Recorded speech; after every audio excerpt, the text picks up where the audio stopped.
بسم الله الرحمن الرحيم. الحمد لله رب العالمين، ثم الصلاة والسلام على أشرف الأنبياء والمرسلين، سيدي وحبيبي ونور قلبي، طب القلوب ودوائها وعافية الأبدان وشفائها ونور الأبصار وضيائها، أبي القاسم محمد. اللهم صل على محمد وآل محمد وعلى أهل بيته الطيبين الطاهرين المعصومين الذين أذهب الله عنهم الرجس وطهرهم تطهيرا. اللهم صل على محمد وآل محمد. أما بعد، فقد قال الله سبحانه وتعالى في محكم تنزيله: أعوذ بالله من الشيطان الرجيم، بسم الله الرحمن الرحيم. يا أيها الذين آمنوا إذا قمتم إلى الصلاة فاغسلوا وجوهكم وأيديكم إلى المرافق وامسحوا برؤوسكم وأرجلكم إلى الكعبين. صدق الله العلي العظيم. اللهم صل على عباد الله. أوصيكم ونفسي بتقوى الله. My dear brothers and dear sisters, Assalamu alaikum wa rahmatullahi ta'ala wa barakatuh. All praise belongs to Allah subhanahu wa ta'ala for all His blessings and His favors which He continuously favor on us. We thank Allah subhanahu wa ta'ala for all of those favors, the ones that are apparent we can see, and the ones that are hidden we can't. All those favors, we are grateful to Allah subhanahu wa ta'ala. We are grateful to Allah subhanahu wa ta'ala for all favors that He has already given and the ones He is yet to give in the future. All of those, we thank Allah subhanahu wa ta'ala for those blessings. And we pray to Allah subhanahu wa ta'ala not to deprive us from His blessings, Ya Rabbal Alameen. We then send our salutation and respect to our leader, our example, the beloved of Allah, Al-Habib Al-Mustafa Muhammad. Allahumma salli ala Muhammad. May the blessing and peace of Allah be upon him, the chosen one, the most beloved one of Allah.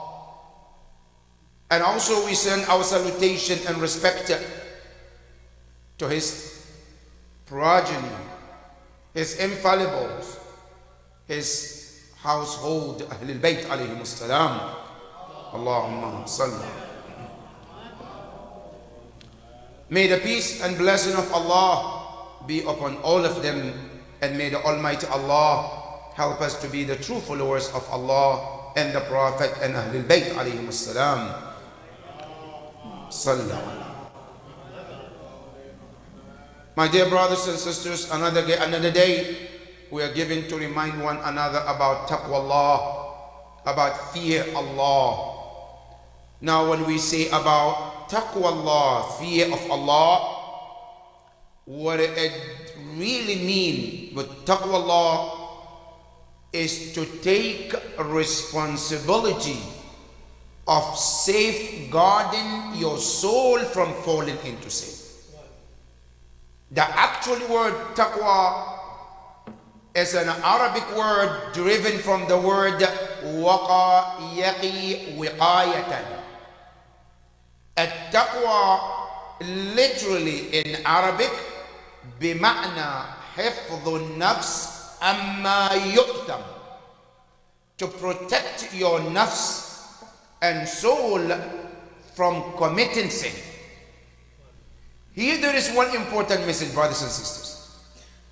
A lot of time people are confused between these two. Sometimes a lot of us think taqwa means to do a lot, to pray, to read Quran, to fast, right? We think that's what taqwa Allah. Even though I might not refrain from haram, I will do all kind of haram, but I'm praying, but I'm fasting, but I'm doing hajj, I'm doing ziyarah, I'm doing all. So I have taqwa, right? Well, the actually taqwa is not you doing, it's actually refraining from what Allah forbid you from doing.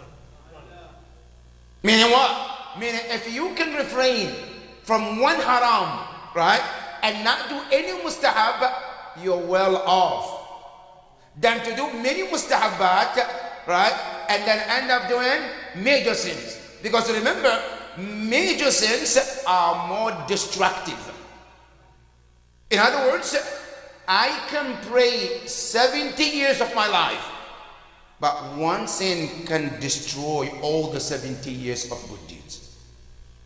That's why it's very important when we say the word at-taqwa, hifdhun nafs, to protect yourself from sin, is much powerful than to go and do mustahabat thinking that, oh, I'm doing good, I'm doing this, while I turn around doing another haram.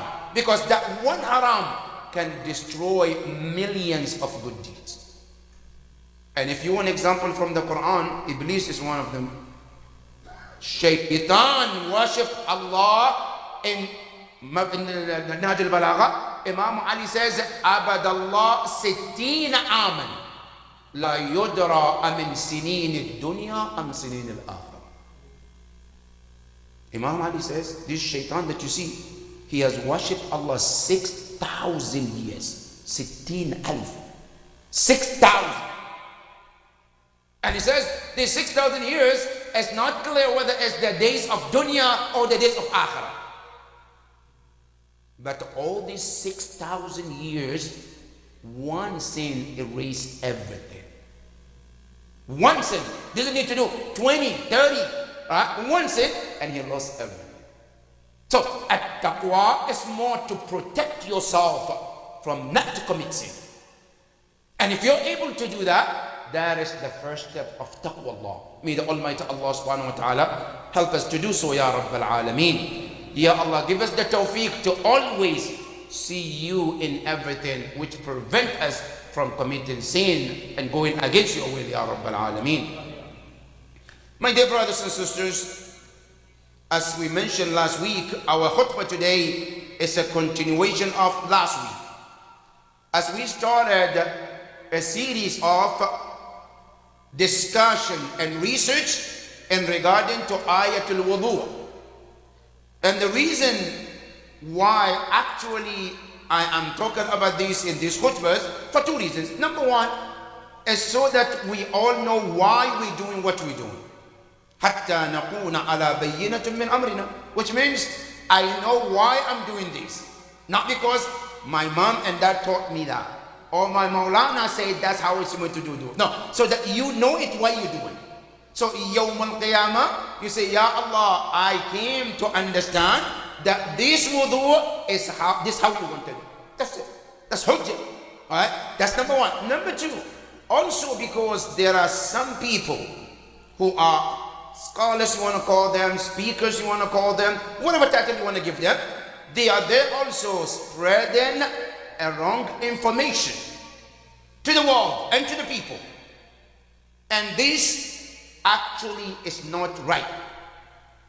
Why is not right, brothers and sisters? Because in Islam, one of the things that one have to make sure that we don't take it lightly, and it's called kitmanul haq, which means to hide the truth. I know this is the truth, but because of one reason or the other, I'm not going to tell the truth. This is one of the worst sins you can commit. Now listen to the Quran. What did Allah say about that? إِنَّ الَّذِينَ يَكْتُمُونَ مَا أَنزَلْنَا مِنَ الْبَيِّنَاتِ مِنْ بَعْدِ مَا بَيَّنَّاهُ لِلنَّاسِ فِي الْكِتَابِ أُولَٰئِكَ يَلْعَنُهُمُ اللَّهُ وَيَلْعَنُهُمُ اللَّعِنُ. Allah subhanahu wa ta'ala tells you, إِنَّ الَّذِينَ يَكْتُمُونَ, those who came to know the truth. This is the truth. This is a fact. Right? But because of my position, because of my power, because of my followers, because of any reason, I decided to hide that truth. I decided to conceal the truth. Allah subhanahu wa ta'ala said, listen, He said, Ulaika yal'anuhumullah. Allah said, I am doing la'an on them. Now if you look at the word, Allah didn't say, Ulaika la'annahum. No, yal'an, sigatul mudara, yufidu dawam. Allah said, continuously we do la'an on them. Ya Allah, is that all? He said, no, no. وَيَلْعَنُهُمُ اللَّاعِنُونَ. And the creation also is doing la'an on them. Starting from the angels and humans and mu'minun, they la'an on them. Why? Because you're not supposed to try the truth. Now, whether the truth is against me or in my favor. قُلِ الْحَقِّ وَلَوْ كَانَ عَلَى غَيْرِ أو قُلِ الْحَقِّ وَلَوْ كَانَ مَرًّا. Tell the truth even if it's bitter. Tell the truth even if it's against you. At least put the truth out there. That is what we call in Arabic al-aman al-ilmiyya. Sometimes you have to be what you call ameen, trustworthy, as you transfer the knowledge. Because all of these you will be asked about it yawm al-qiyamah. I came to know something. I have to deliver exactly as it is. Now, it may not be the same thing that I believe, or it may not be the way I want, but if this is the truth, it should be given the way it is. Now, because of this, some scholars today on YouTube, on other part of the world, they try to portray the truth in different way. Right? Now, either because they don't know all the facts, that's one, giving them the benefit of doubt, either they are not well known about all the facts, that's one, or two, they know, but they just wanted to conceal, and that's between them and Allah subhanahu wa ta'ala. But our aman al-ilmiyya, which is the trust, being trustworthy in terms of knowledge, which is you transfer the knowledge as it is without hiding anything for any reason, right? That's what we want to do. So today, our khutbah is continuation of the last week, which was started about the ayatul wudu, which we talked generally, right? And we talk today about what is the proof of the school of thought which believes that a Muslim is supposed to wash their feet, not wiping. Right? So today we are going to present their proofs from their books, from the scholars. Right? So you hear as it is. And I'm going to mention reference too for those who want to go and research and see whether this is what it is or what other people say which is not true. Right? So you have the evidence in your hand, so you can go and research it yourself. Now, when you come to Muslims, brothers and sisters, as you know, the first school of thought that we have is called Ahlul Sunnah wal Jama'ah. Ahlul Sunnah wal Jama'ah, main of this school of thought comes based on al-madhahib al-arba'a, which are known as four school of thought, starting with Imam Malik, Imam Shafi, Imam Hanbal, and Imam Abu Hanifa. These are the four school of thought among the Muslim ummah that we have today. Now, there were more than that to begin with, right? But why is it become four? Because of history, power, and money, right? Otherwise, when he started, they had more than four madhahib, right? But some of them were shut down. Some of them were forced to keep quiet because they are not in the compliance with the rulers. And some of them were given platforms and support and money and voice because they are in the line of the government, right? Now, that's what the world is today.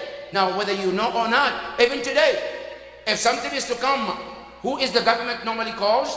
People that are in the line with them. They have the same thinking and they work together, right?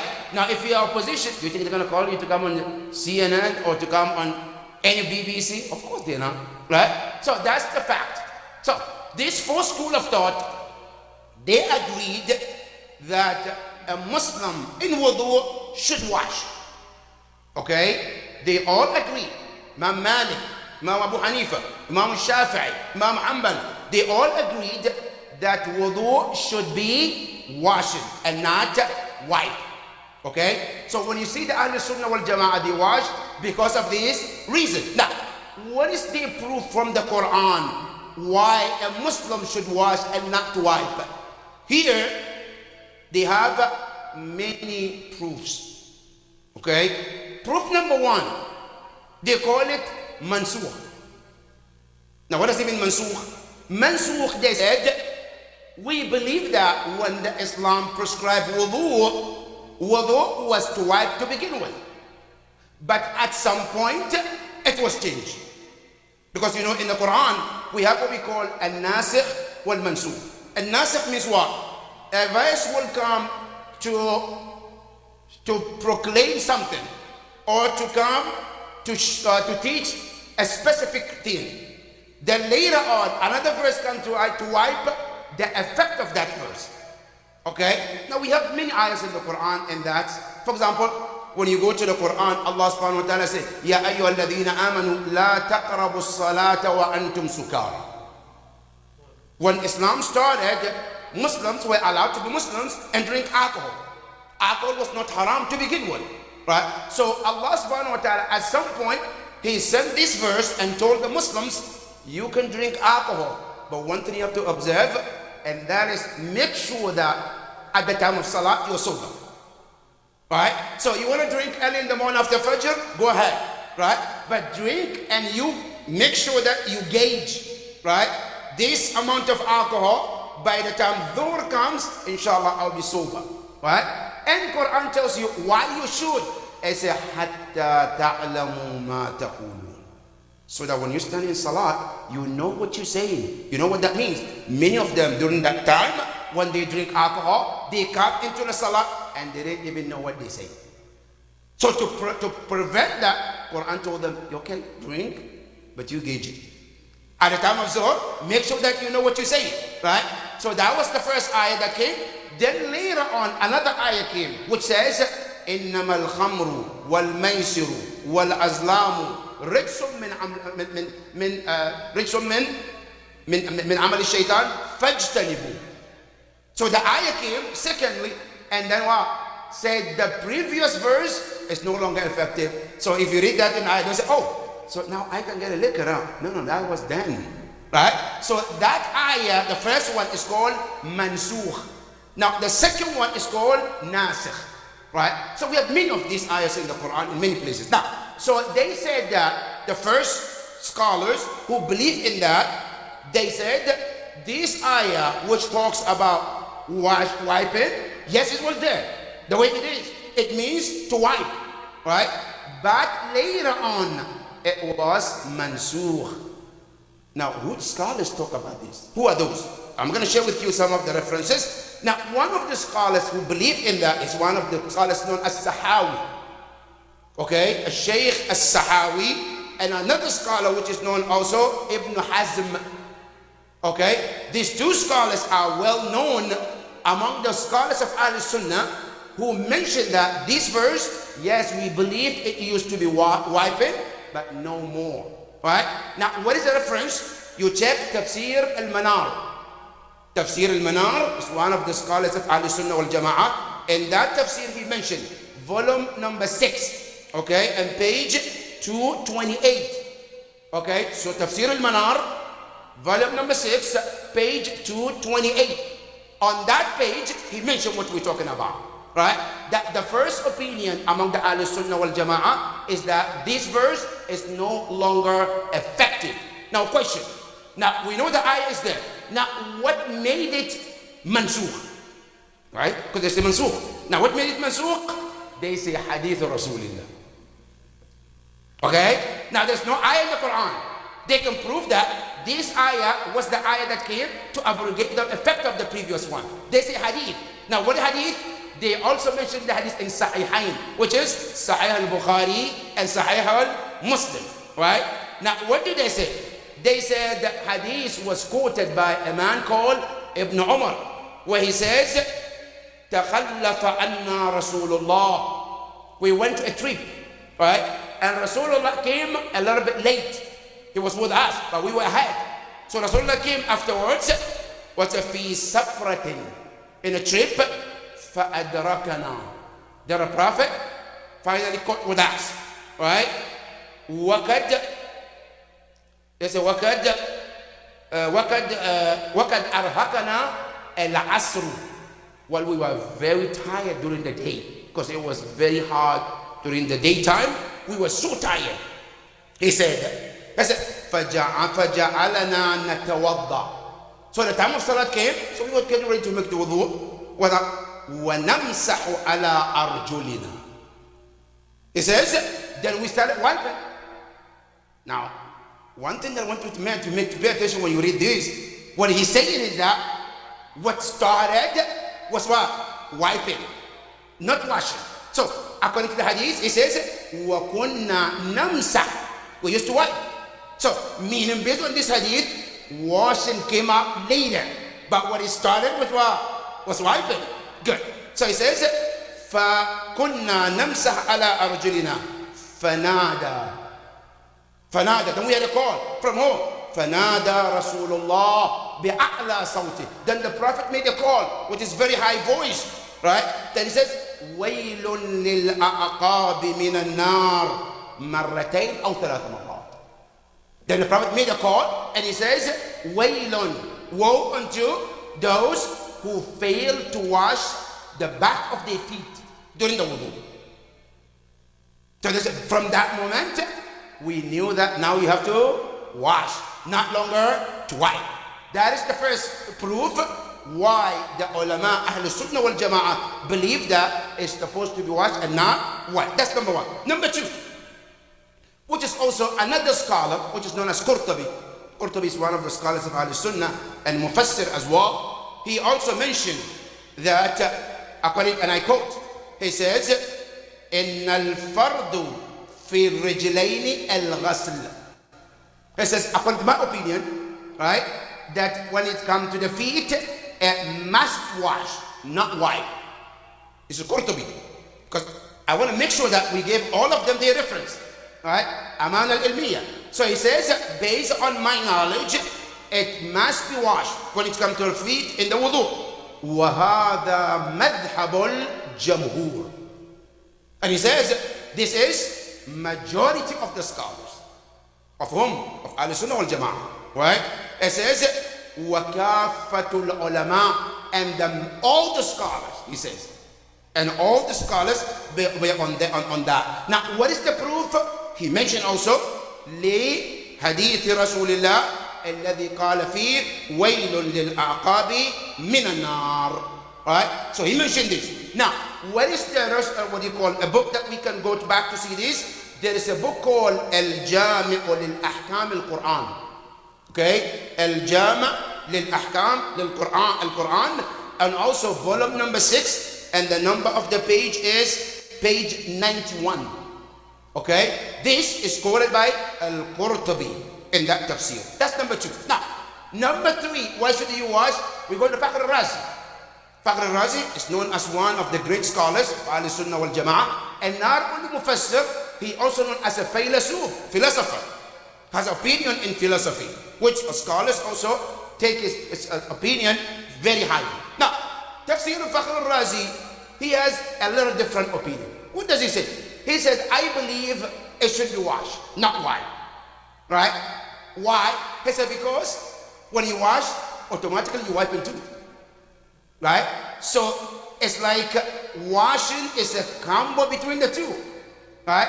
Because you can't wash unless you wipe. So washing is more like combining between the two. So that is better in terms of ihtiyat. That's Fakhr al-Razi, right?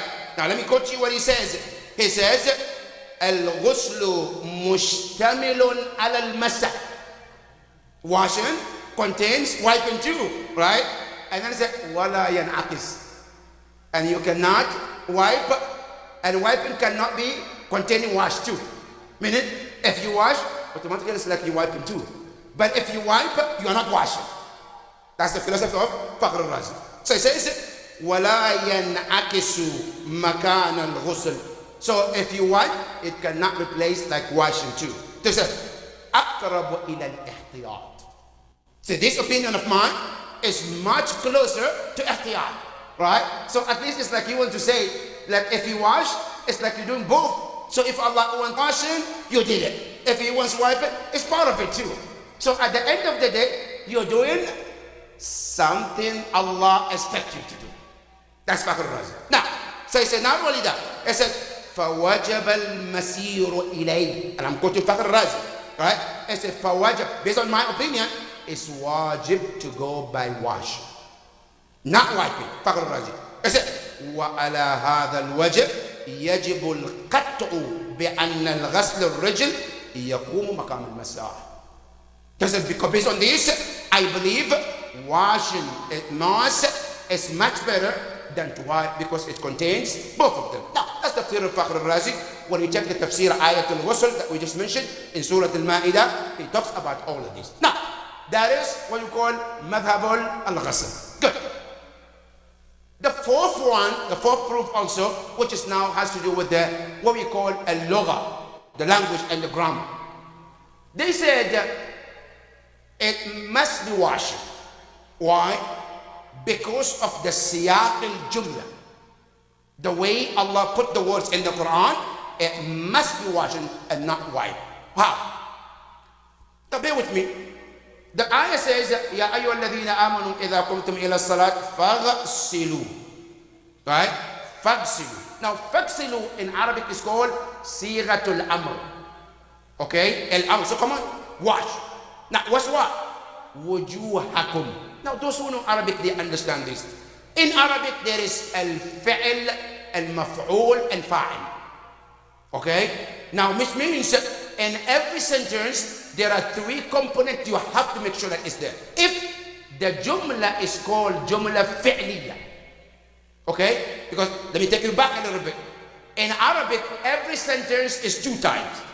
Every sentence you can think of is divided into two. One is called jumla ismiya. The second one is called jumla fi'liya.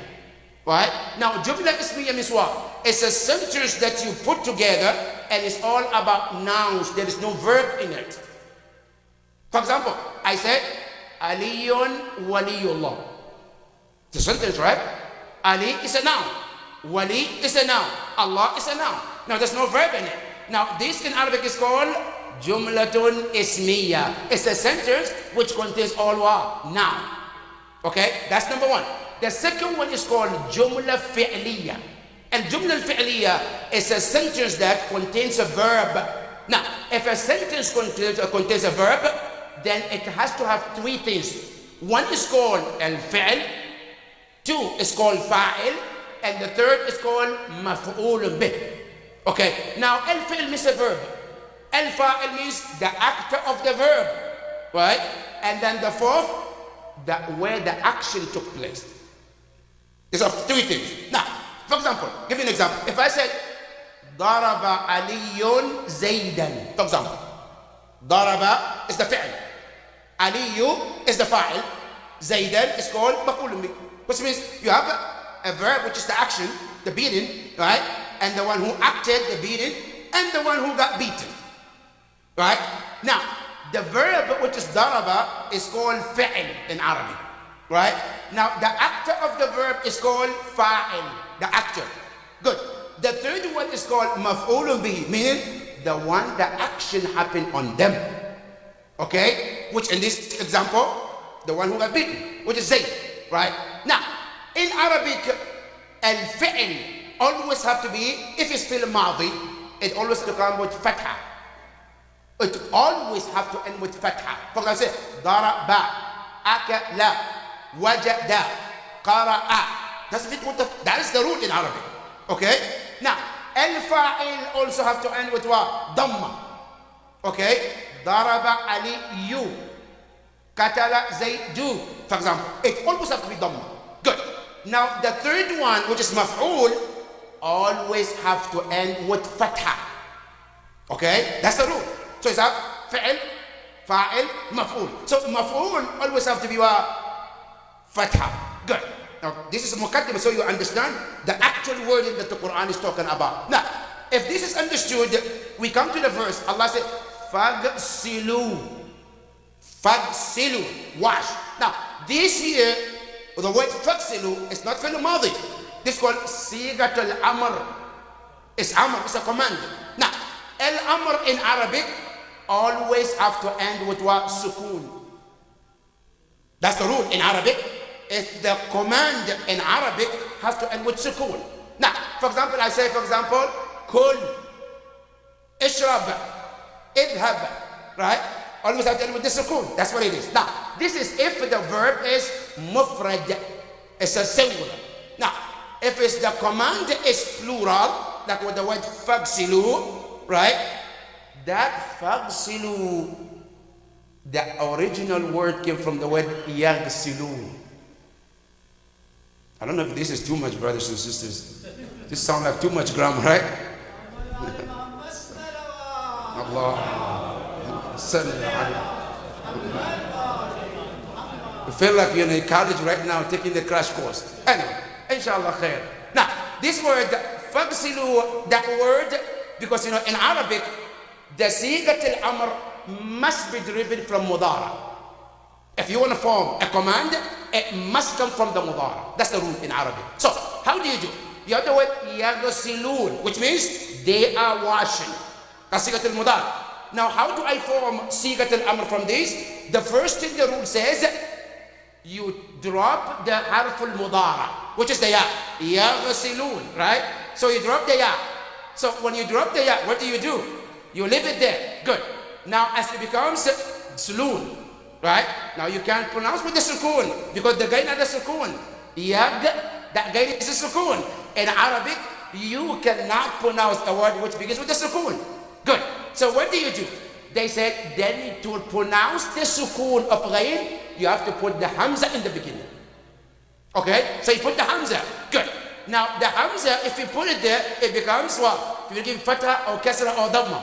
That's another rule, right? Now in Arabic language, they say if the second to last word of the mudara, if it has a fatha or kasra, then the hamza must be kasra. But if the second to last has a dhamma, then the hamza has to be dhamma. For example, say yaktubu, right? Just write it. If you take the ya and you put the hamza, since because a ta, yaktu, has a dhamma, so you say uktub, not iktub. You say uktub, which means write, right? But if it has a fatha or the kasra, then the hamza must be kasra. For example, I say yashrabu, right? Yashra, the ra has a fatha. So if you take the ya, you put the hamza, you say ishrab, not ushrab. No, it got ishrab. Good. So now, if you take the yaghsilun, which is the present tense, you drop the ya, you put the hamza, right? Now, here, what do you put here? Should you put kasra or dhamma? Here, the dhamma because yaghsilu, the lam of the dhamma, right? So now, it becomes ughsilu. Got it. Now, here what the word is, because it's sigat al-amr, you have to give it sukoon at the end. Now, how do you give the sukoon? Because sigat al-amr must always end with the sukoon. Now, they said in jam'ul mudhakkar salim, you drop the noon. Okay? And that's what's called alamat al-sukoon, hadf al-noon. So as I said, fagsilu. There's no noon there. The noon was dropped, and that noon is the alamat al-sukoon here. Good. So when he said fagsilu, which is sigat al-amr, right? Wash. Right? Who? You. That Allah is talking about, right? Fagsilu, al-damir, man, antum. Now they say, wujuhakum. That wujuh came with the fatha, wujuha. That's why, because it's maf'ulun bihi. That's the part that you have to wash, right? So wujuhakum, wash, no problem. Wa aydiyakum, wash, no problem. Now they said, wamsahu, right? Wipe, biru'usikum, right? Then the next word, which is the arjul, it came وَأَرْجُلَكُمْ with the fatha. They said that means since the lam came with the fatha here, meaning it's a ma'tuf ala al-mahal, which means it follows the ghusl, which is the previous ayah. I don't know if you're catching the point with the beginning, right? So when he said وَامْسَحُوا بِرُؤُوسِكُمْ وَأَرْجُلَكُمْ, they say that وَأَرْجُلَكُمْ is ma'tuf, is added to the al-ghasl. So that's why you have to wash and not wiping. God.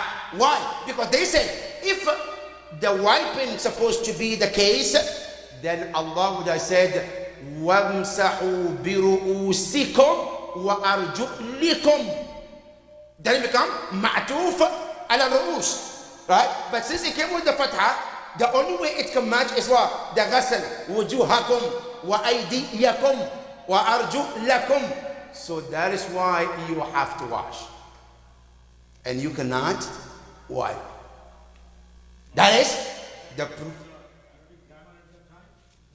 There is the Arabic grammar of it all the time, even till today, right? That's what they say.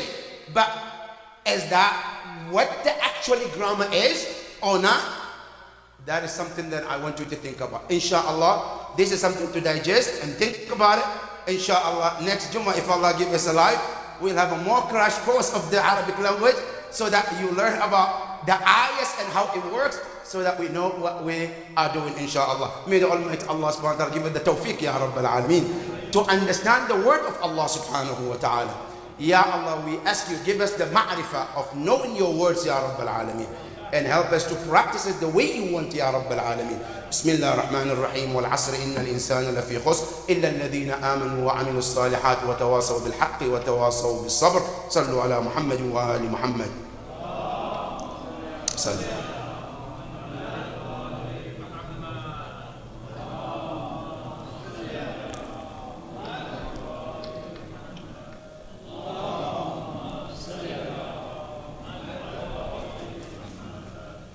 بسم الله الرحمن الرحيم الحمد لله بارئ الخلائق أجمعين ثم الصلاة والسلام على أشرف الأنبياء والمرسلين سيدي وحبيبي ونور قلبي أبي القاسم محمد اللهم صل وسلم على حبيبك المصطفى محمد وعلى فاطمة الزهراء سيدة نساء العالمين وعلى أمير المؤمنين سيد الوصيين وعلى الحسن والحسين سيدي شباب أهل الجنة أجمعين.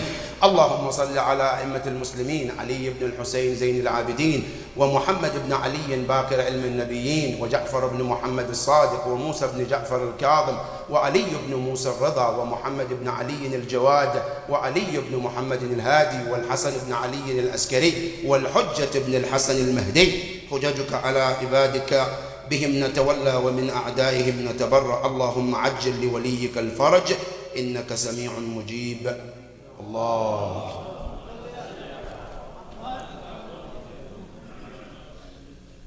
My dear brothers and sisters, one of the events of this week is about the Shahada of Al-Imam Al-Hasan Al-Askari alayhi salam.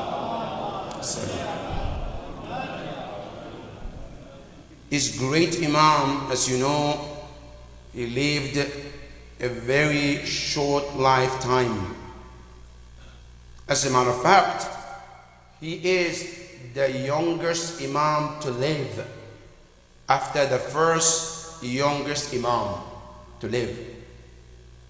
You know, the youngest Imam of Ahlul Bayt who lived very short life is Imam Muhammad al-Jawad. Allah. Who lived a very short life and died at very early age. He died only after age of 25 years. Where you will think at the age of 25 there is a life ahead of them. But Imam Jawad alayhi salam died at the age of 25 years. And I wish he died of heart attack or he died because of natural cause. No, he was killed. In other words, his life was taken short by the enemies of Islam by putting poison in the food of Imam al-Jawad. The next Imam also younger to live is Imam Al-Hasan Al-Askari. Allah. Who lived only 3 years older than Imam al-Jawad, which is 28 years. Imam Al-Hasan Al-Askari lived his life for only 28 years. But this 28 years of his life has been filled with misery and troubles after trouble. One narration said Imam Al-Hasan Al-Askari was born and raised in Medina. At the age of 2, Mutawakkil al-Abbasi summoned his father, Al-Imam Al-Hadi alayhi salam, to move from Medina to come to Samarra. Against their will. Imam was very comfortable in Medina. This is the city of their father, this is the city of their grandfather. But he was forced to move from Medina to Samarra. And when he came to Samarra, when he went to Iraq, the first place you will think they put him was to put him in prison. His life was in prison. And that is why Al-Imam Al-Hasan called Askari. Al-Askar is different from the word Mu'askar, which means the army camp. Because when Imam Al-Hadi and Imam Al-Hasan Al-Askari were in Medina, Mutawakkil Al-Abbasi could not watch their movement as much as he was. So the only way he can watch movement, who comes to them, who talks to them, who wants to be their follower, the only way he can do that, if Imam is closer. And that's what he did. So he brought Imam Al-Hadi alayhi salam and Imam Al-Hasan Al-Askari in Iraq, and they put them into the camp. Everybody who comes, who leaves, they watch them.